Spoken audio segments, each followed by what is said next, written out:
Best health packages up to 80% discount. Tirumala Diagnostics. Lady super star Nayanthara నటించిన తాజా చిత్రం అన్నపూర్ణి ఓటీటీలో ఓ రేంజ్ లో దూసుకుపోతోంది. నయనతార ఈ మూవీతో మంచి గుర్తింపు సంపాదించుకుంది. గతేడాది డిసెంబర్లో విడుదలైన ఈ మూవీ బాక్సాఫీస్ వద్ద పెద్దగా ప్రభావం చూపించకపోయినప్పటికీ ఓటీటీలో మాత్రం అభిమానులను ఎంతగానో ఆకట్టుకుంది. ప్రస్తుతం ఓటీటీలో నెంబర్ 1 గా నిలిచి ట్రెండ్ సృష్టిస్తోంది. ఇక ఈ మూవీ ప్రస్తుతం వివాదంలో చిక్కుకుంది.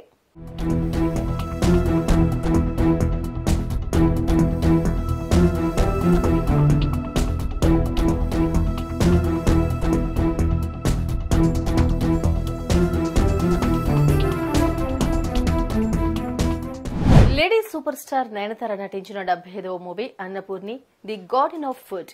కానీ ప్రస్తుతం ఈ సినిమా వివాదాలమయంగా మారిపోయింది. ఈ మూవీ శ్రీరాముడిని కించపరిచేలా ఉందంటూ మహారాష్ట్రకు చెందిన శివసేన మాజీ నేత రమేష్ సోలంకి ఆరోపించారు.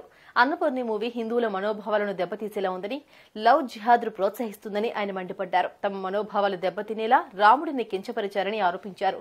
ఈ విషయంపై ఆయన పోలీసులకు ఫిర్యాదు చేశారు. సినిమా నిర్మాతలతో పాటు స్ట్రీమింగ్ ప్లాట్ఫామ్ నెట్ఫ్లిక్స్ ఇండియాపై కఠిన చర్యలు తీసుకోవాలని పోలీసులతో పాటు మహారాష్ట్ర హోంమంత్రి దేవేంద్ర ఫడ్నవీస్ ను అభ్యర్థించారు.